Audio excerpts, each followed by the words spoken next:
आज संक्रांत, शुभ दिवस. म्हणूनच या बुलेटिनची सुरुवात एका चांगल्या बातमीने. एक भंगारवाला पण प्रचंड श्रीमंत. त्याच्या घरात 2 वेळा खायचं काय याचीही चिंता असेल, पण त्याच्या मनाची श्रीमंती भल्या भल्याना लाजवणारी.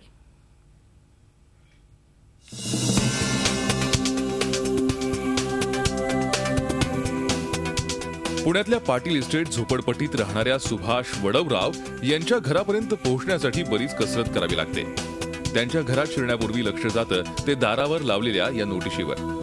एका बँकेकडून घेतलेलं कर्ज मुदतीत फेडलं नाही म्हणून सुभाषच्या घरावर जप्ती आली आहे. सुभाषच्या आर्थिक परिस्थितीची जाणीव करून देण्यासाठी एवढं पुरेसं आहे. अशा परिस्थितीत सुभाषला सर्वाधिक गरज आहे ती पैशांची. सुभाषचा भंगारचा व्यवसाय आहे. भंगारात विकत घेतलेल्या एका कपाटात त्याला चक्क किलोभर सोनं सापडलं. त्याच्याकडूनच ऐकूया काय नेमकं घडलं ते.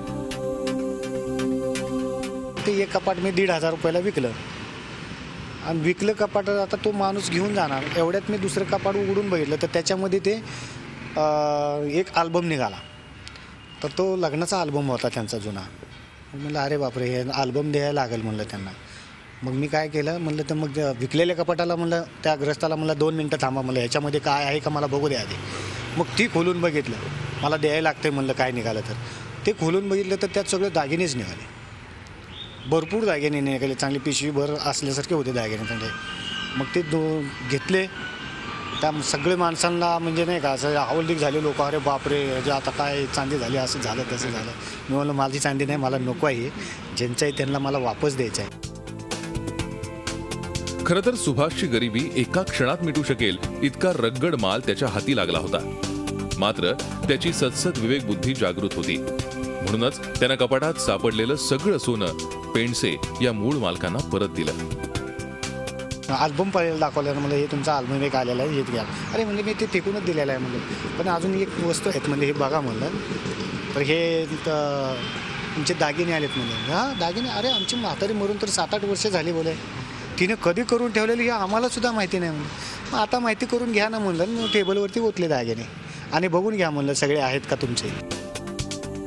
घरच्या आर्थिक परिस्थितीची जाणीव सुभाषच्या बायकोला सुद्धा आहे. असं असलं तरी नवऱ्यानं जे केलं त्याचा तिला अभिमान आहे.